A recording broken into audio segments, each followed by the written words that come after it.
Good evening all.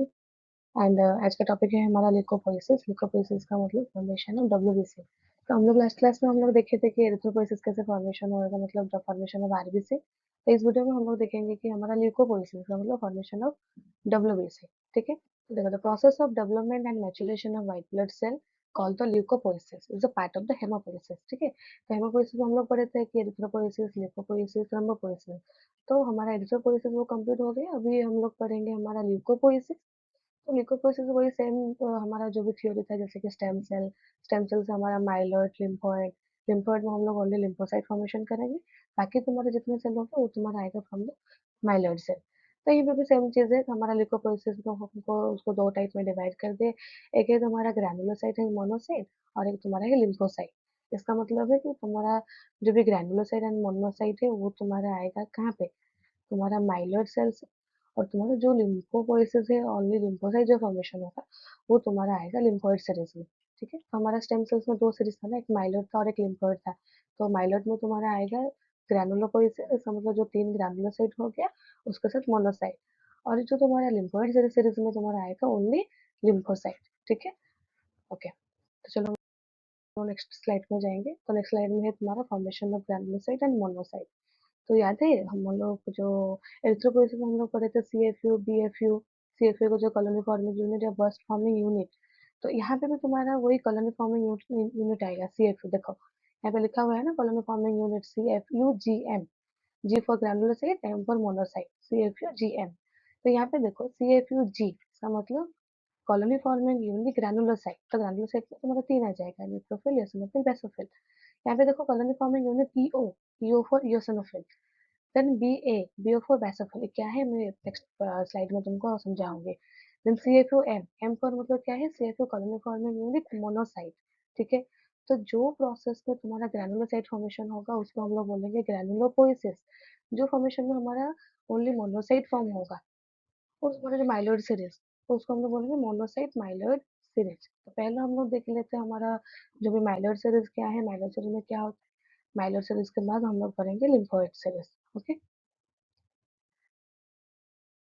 देखो जो भी हमारा माइलर सीरीज है, सीरीज में हमारा टोटल एक दो तीन चार पाँच, टोटल हमारे पांच स्टेप है। ठीक है, मतलब हमको हमको ग्रैनुलोसाइट मिलने से पहले हमारा पांच स्टेप देके हम लोग आगे जाएंगे। तो वो पांच स्टेप क्या है, तुम्हारा ब्लास्ट सेल। माइलर सीरीज में हम लोग पहले देखेंगे ग्रैनुलोपोइसिस, कैसे ग्रैनुलोसाइट हमारे फॉर्मेशन हो रहा है। ठीक है, तो देखो ये जो स्टेजेस है वो स्टेजेस को पहले याद रख लो। पहले तुम्हारा माइलर ब्लास्ट आएगा, वो भी मैं तुमको बताई थी कि जो भी सेल आता है सेल से पहले तुम्हारा ब्लास्ट सेल आता है। तो यहाँ पे क्या होगा, माइलो ब्लास्ट। हम लोग माइलो सीरीज पढ़ रहे हैं ना, माइलर सीरीज। तो पहले तुम्हारा आएगा माइलो ब्लास्ट, उसके बाद प्रो माइलोसाइट, माइलोसाइट एंड मेटामाइलोसाइट एंड तुम्हारा बैंड सेल। तुम्हारा पहला हो गया ब्लास्ट सेल, उसके बाद तुम्हारा है promyelocyte, myelocyte, metamyelocyte, band cell, उसके बाद जो भी तुम्हारा ग्रैनुलोसाइट आएगा। इतना स्टेप है। ठीक है, और एक बार रिपीट कर दो। हमारा पहला हुआ तुम्हारा ब्लास्ट सेल जो कि माइलोब्लास्ट, उसके बाद प्रोमाइलोसाइट, उसके बाद माइलोसाइट, उसके बाद मेटामाइलोसाइट, उसके बाद तुम्हारा बैंड सेल। इसका मतलब पहला तुम्हारा ब्लास्ट, उसके बाद प्रो, फिर तुम्हारा वही सेम से चीज का साइट आएगा, उसके बाद मेटा ऐड हो, उसके बाद तुम्हारा बैंड सेल। तो ग्रैनुलोपोइसिस जो भी तुम्हारा फॉर्मेशन होगा न्यूट्रोफिल, एसिनोफिल, बेसोफिल, सबसे पहले उससे पहले आएगा तुम्हारा बैंड सेल। ठीक है, और सबसे पहले आएगा तुम्हारा तुम्हारा ब्लास्ट सेल। हो गया blast, promyelocyte, myelocyte, metamyelocyte, band cell, उसके बाद तुम्हारा जो भी होगा ग्रैनुलोपोइसिस। ठीक है, तो ये जो ग्रैनुलोपोइसिस जो इतना स्टेजेस आ रहा है, तो वो सारे कंप्लीट होने के लिए उनको कितना दिन लगता है, 12 डेज।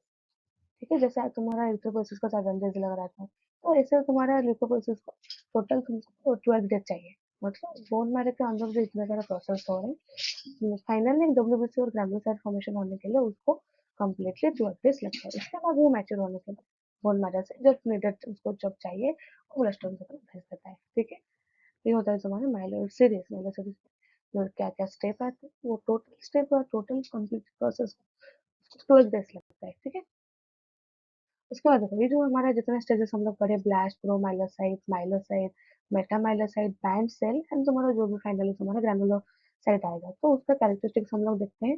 तो कैरेक्टरिस्टिक्स में यहाँ पे भी हम लोग चार कैरेक्टरिस्टिक्स हम लोग देखेंगे। जैसे कि साइज, उसका साइज बढ़ रहा है या कम हो रहा है, कैसा साइज है। साइटोप्लाज्म, तो साइटोप्लाज्म में क्या है, न्यूक्लियस एंड न्यूक्लिय, ठीक है। न्यूक्लियस में तुम्हारा न्यूक्लियस है या नहीं है, कैसा है, एंड न्यूक्लियस के अंदर कितना न्यूक्लिय होता है। पहला आएगा हमारा हेमाटोपोइएटिक स्टेम सेल, स्टेम सेल के बाद तुम्हारा माइलॉइड, यहाँ पे तो माइलॉइड आएगा ना, तो उसके बाद तुम्हारा CFUGM, मतलब कॉलोनी फॉर्मिंग यूनिट, ग्रैनुलोसाइट और मोनोसाइट जो भी जी। तो हम लोग अभी पढ़ेंगे CFUG का मतलब ग्रैनुलोसाइट का, उसका मतलब ग्रैनुलोपोइसिस हम लोग पढ़ेंगे। तो पहला स्टेज क्या था तुम्हारा, माइलोब्लास्ट। तो माइलोब्लास्ट में तुम्हारा पहला स्टेज है, उसमें क्या होता है, साइज होता है 16 to 25, ठीक है। तो नॉर्मल डब्ल्यूबीसी का साइज हमारा कितना था, एबव 15 माइक्रोन नॉर्मल साइज। तो यहाँ पे क्या होगा, पहला स्टेज में तुम्हारा जिस नॉर्मल से बड़ा होगा, जो कि 16 to 25 माइक्रोमीटर। उसका साइटोप्लाज्म क्या होगा, बेसोफिलिक, यूजुअली नॉन ग्रैनुलर।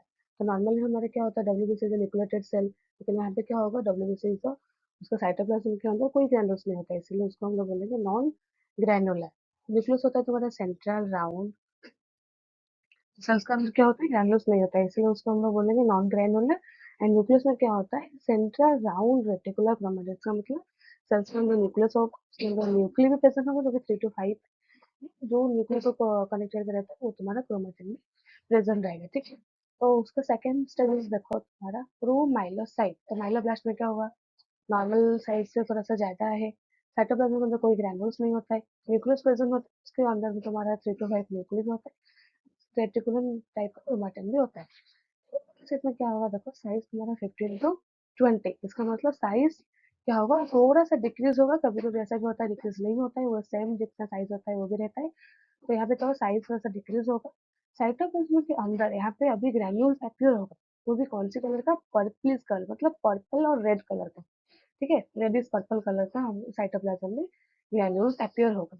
उसके बाद हमारा न्यूक्लियस क्या होता है, central eccentric round with fine chromatin. इसका मतलब जो न्यूक्लियस होता है वो एसेंट्रिक होता है, एसेंट्रिक का मतलब क्या है, साइटोप्लाज्म एक साइड में वो चला जाएगा, ठीक है। एंड न्यूक्लियर प्रेजेंट होगा 1 to 2 न्यूक्लियर। पहला स्टेज में तुम्हारा कितना था, 3 to 5 न्यूक्लियर। सेकंड स्टेज में तुम्हारा कितना होगा, 1 to 2 nuclear inside the nucleus. Third stage में तुम्हारा क्या है, माइलोसाइट, ठीक है। थर्ड स्टेज क्या है, माइलोसाइट। तो माइलोसाइट में क्या होगा, साइज तो डिक्रीज होकर जाएगा ना, तो यहाँ पे भी साइज तुम्हारा कितना है, 12 to 20, मतलब यहाँ पे ज्यादा डिफरेंस नहीं है, थोड़ा थोड़ा सा इसमें क्या हो रहा है ना, वो माइनस हो रहा है। 12 to 20 माइक्रोमीटर। साइटोप्लाज्म में क्या होगा, fine specific granule. Second stage में तुम्हारे ग्रैन्यूल्स अक्सर हो गए, लेकिन वो स्पेसिफिक नहीं था, वो नॉन स्पेसिफिक है। लेकिन थर्ड स्टेज में माइलोसाइट में क्या होगा, वो जो ग्रैन्यूल्स होता है वो तुम्हारा स्पेसिफिक ग्रैन्यूल्स होगा। एंड न्यूक्लियस वो फ्लैटेन ऑन वन साइड में वो साइड में चला जाएगा, और कोई न्यूक्लियस उसके अंदर प्रेजेंट नहीं होगा, नो न्यूक्लियस, ठीक है। तो फर्स्ट स्टेज में क्या होगा तुम्हारा, मेटामाइलोसाइट। मेटामाइलोसाइट में तुम्हारा साइज होगा 12 to 18 माइक्रोमीटर, वो भी थोड़ा सा कम हुआ। तो उसके बाद साइटोप्लाज्म में क्या होगा, फाइन ग्रैन्यूल्स, ठीक है।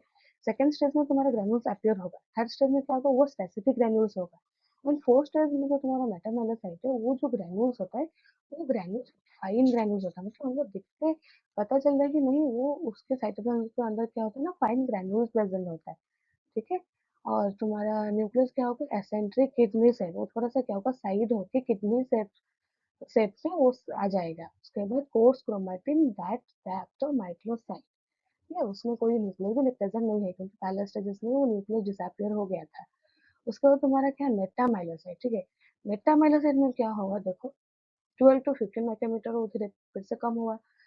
साइटोप्लाज्म के क्या होगा, न्यूमरस फाइन ग्रैन्यूल्स, वही फाइन ग्रैन्यूल्स है तुम्हारे, हाँ, जो वही बताई थी ना, तुम्हारा सेकंड स्टेज में क्या होगा, ग्रैन्यूल एक्यूर होगा। थर्ड स्टेज में क्या हुआ, वो तुम्हारा स्पेसिफिक है, फाइन स्पेसिफिक। और फोर्थ स्टेज में भी तुम्हारा जो है स्पेसिफिक एंड प्राइमरी ग्रैन्यूल्स तुम्हारा अपीयर हो गया है, ठीक है। न्यूक्लियस में एसेंट्रिक किडनी से मैं बताई थी। उसके बाद तुम्हारा बैंड सेल, ठीक है। बैंड सेल में क्या होता है, तो इसका साइज होगा 10 to 14 माइक्रोमीटर, जो कि वो भी थोड़ा सा कम हुआ। उसके बाद साइटोप्लाज्म में ग्रैनुला, मतलब पूरा मैन फॉर्म में क्या होगा तुम्हारा, 10 to 15 माइक्रोमीटर उसका साइज होगा। साइटोप्लाज्म में पूरा ग्रैनुलर स्पेसिफिक, जो कि प्राइमरी ग्रैनुल्स अपीयर होगी। एंड न्यूक्लियस क्या होगा, यू शेप और डीपली इंडेंट, मतलब वो यू शेप्ड हो गया। यू शेप के बाद जो तुम्हारा कॉलोनी फॉर्मिंग में ऊपर आएगा, जैसे कि eosinophil basophil, तो वो जितना लोब होता है उस हिसाब से वो लोब में डिवाइड होके साइटोप्लाज्म के अंदर न्यूक्लियस प्रेजेंट रहेगा। तभी हम लोग लास्ट स्टेज में हम लोग को पता चलेगा कि ये तुम्हारा न्यूट्रोफिल है या eosinophil है, basophil है। वो डिपेंड करता है पहला तुम्हारा जो CFUG में तुम क्या लियो, CFU तुम्हारे न्यूट्रोफिल या CFUEO eosinophil या CFU basophil, ठीक है। तो ये तुम्हारा टोटल स्टेजेस हो गया है, तो ज्यादा डिफरेंस नहीं है ये स्टेज में। पहला याद रखना तुम्हारा साइज, उसके बाद तुम्हारा साइटोप्लाज्म के अंदर ग्रेन्यूल्स है या नहीं है, वो ज्यादा इंपॉर्टेंट है। ठीक है, और जो न्यूक्लियस प्रेजेंट हो रहा है, न्यूक्लियस कैसा है, वो फिर धीरे धीरे क्या होता है, वो सेंट्रिक होते जा रहा है, फिर उसके बाद तुम्हारा किडनी है, उसके बाद तुम्हारा यूस है, उसके बाद जितना तुम्हारा जो भी लोब्स होता है, वो लोब्स देख के हम लोग आइडेंटिफाई करेंगे कि ये तुम्हारा न्यूट्रोफिल है, ये eosinophil है, ये क्या है। ठीक है,